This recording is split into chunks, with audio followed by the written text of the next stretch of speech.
মানুষের জীবনটা কি বিচিত্র, তাই না? এই আমারই ঢাকা শহরে কোনো এক সময় নিজের একটা ছোট্ট সাজানো গোছানো সংসার ছিল। অথচ অনেক বছর পরে যখন নিজের দেশে এসেছি, সবকিছুই কেমন জানি মনে হচ্ছে আমি নিজে সেখানে মেহমান। তো বাংলাদেশে আসার পর থেকে আসলেও আমি মেহমানই হয়ে গেছি। যার যে বাসায় যাচ্ছি না কেন সবাই রান্নাবান্না করে খাওয়াচ্ছে। আসলে নিজের তো এখানে কোনো চালচুলো নেই, তাই নিজে রান্নাবান্না করব বা কিভাবে করব, কি করব, এটার কোনোই ঠিক ঠিকানা নেই। কিন্তু যেহেতু আমার ভাই আর আমার দেবর আমার হাতে রান্না খুব পছন্দ করে, যাওয়ার আগ দিয়ে হুট করে প্ল্যান হলো সবাই আমার হাতের মুড়ো ঘন্ট খাবে। আমার ভাই ঢাকার আবদুল্লাপুর বাজার থেকে বড় একটা রুই মাছ এনেছিল। তো ওই রুই মাছের মাথাটা একদম টাটকা ছিল, তাই এটাকে ফ্রিজে না দিয়ে ভাবলাম যে ঠিক আছে, এটা দিয়ে মুড়িঘন্ট করেই ফেলি। সেদিন রাত বাজে অনেক, প্রায় 12টা-1টা হবে। অত রাত্রেই আমি রান্না বসিয়েছি যে সবাই আমার হাতেরই রান্না দিয়ে ডিনার করবে। তো রান্না করতে গিয়ে পড়লাম ভীষণ বিপদে, কারণ আসলে ইংল্যান্ডের যে মশলাপত্র সেটা যে পরিমাণ ঝাল লবণ হয়, বাংলাদেশেরটা কিন্তু তার থেকে ডিফারেন্ট।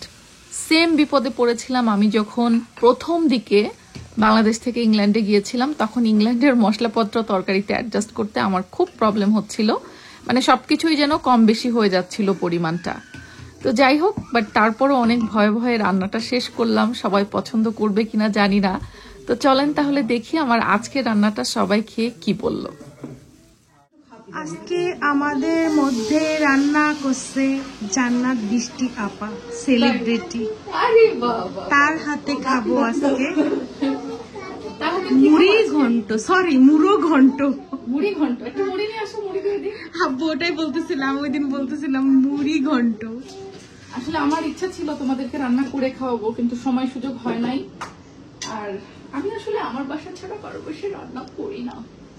এটা ধরো তোমার ভাইয়ের বাসা, মানে তোমার না, ভাইয়ের বিয়ে দিয়ে দিয়েছে, ভাই পর হয়ে গেছে। না না, ইয়েস, ভাই ভালোই আছে, বলা যায় না। দেখাচ্ছে ভাবি আমাকে পরের বাড়ি এসেছি চুল ধরে তাড়িয়ে দিয়েছে।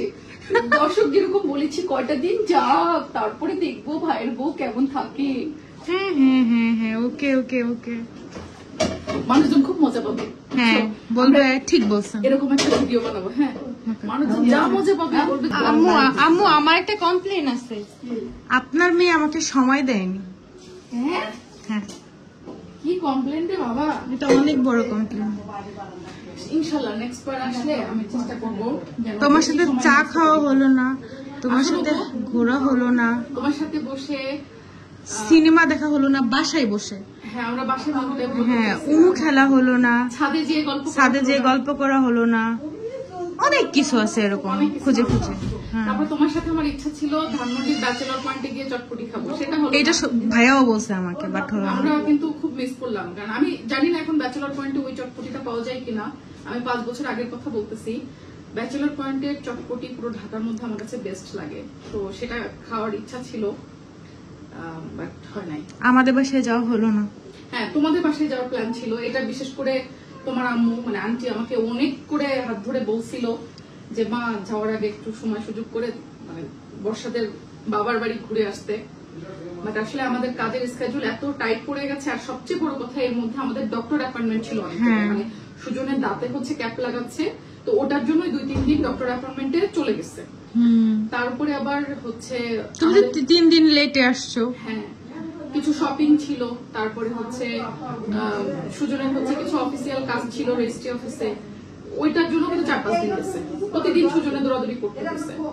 সবকিছু মেলায় দেখা যাচ্ছে যে আমরা আসলে সময় বের করতে পারিনি। সময়ের বড্ড অভাব, এন্ড 48 ঘন্টা করে হলে ভালো হতো। ইনশাআল্লাহ নেক্সট টাইম আমি আসলে অবশ্যই এরকম কম সময় নিয়ে আসবো না।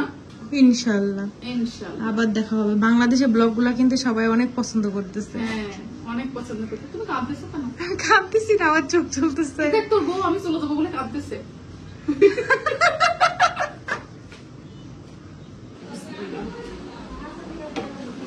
আম্মা, এই মাথাটা কি ভাঙবো না এরকম আস্তে? ওটাকে ভাঙা যাবে নাকি? আস্তে সুজন একদম খাই নিবে, সুজনকে দিয়ে দিব। আর আমরা কি পাকনা পাকনা খাবো? কেন মা, আমরা কেন পাকনা খাবো?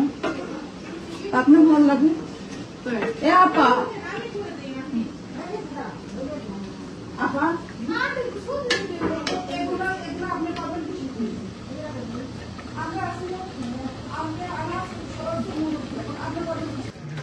আমার মুড়ো ঘন্ট করা শেষ।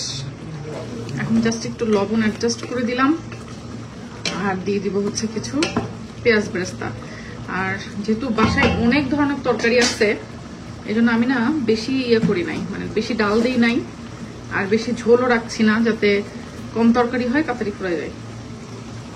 একদম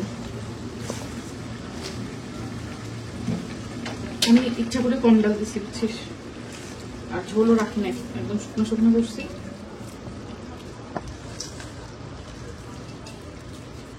এই ভাজা গরম মশলার গুঁড়ো আর ভাজা জিরার গুঁড়ো আছে, তোমার স্পেশাল মাছের মাথা ঘন্ট। আসো বসো, আসো বসে যাও। তুমি মাংস নিয়ে বসছো যে, আমি কষ্ট করে রান্না করলাম মোড়ো ঘন্ট। না তোমার জন্য করছি, নাহলে আমি এখন কষ্ট করতাম না। বসো শোভন, সবার জন্যই করছি, সবাই বসে খাও। কিন্তু কেউ আমার মুড়ো ঘন্টায় হাত দিচ্ছে না কেন? সবাই মাংসে চলে যাচ্ছে আগেই। নে না, মাথা আছে নে।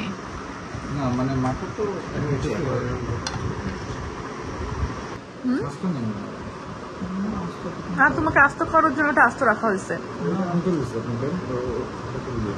আস্ত নাও না।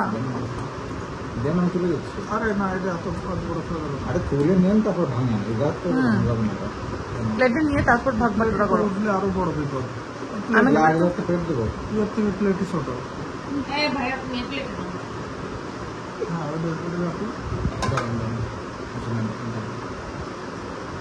হ্যাঁ, ওই পাশে রাখুন, ফোনটা সরাসরি খাসির মতোই, মানে এটা এটা এটা একা রকম খাওয়া যাবে না, এখান থেকে ভেঙে ভেঙে নিচে রেখে হবে। এটা ভাঙতে গেলেও সমস্যা। তোমার জন্য রাখিস বলে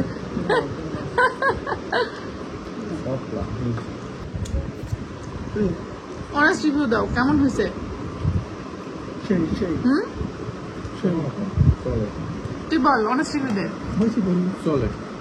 আমি জানি তুই জীবনেও আমাকে ভালো কথা বলবি না, তুই আমার শত্রু, বুঝছিস? আমি ওইটা কখনোই বলবো না, মিথ্যা রিভিউ আমি দিই না, কারণ তোমার রান্না আরো ভালো। দেখছো, বাস দিয়ে দিল। তাড়াতাড়ি রান্না করছো দেখে অত ভালো হয় না।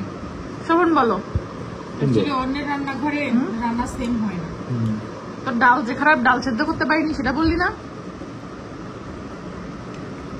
বসে বলো কেমন হয়েছে। খাই নাই। খাও নাই?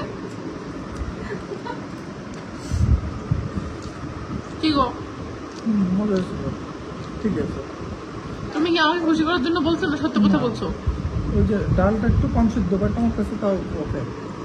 মজা হয়েছে? ডাল অনেকক্ষণ ধরে সেদ্ধ করতে চাইছি, আম্মু তো আমাকে বলে এতক্ষণ লাগে নাকি ডাল রান্না করতে, বাট ডাল সেদ্ধ হয়নি, কি করবো? গরম পানি দিছি, তাও সেদ্ধ হয় নাই।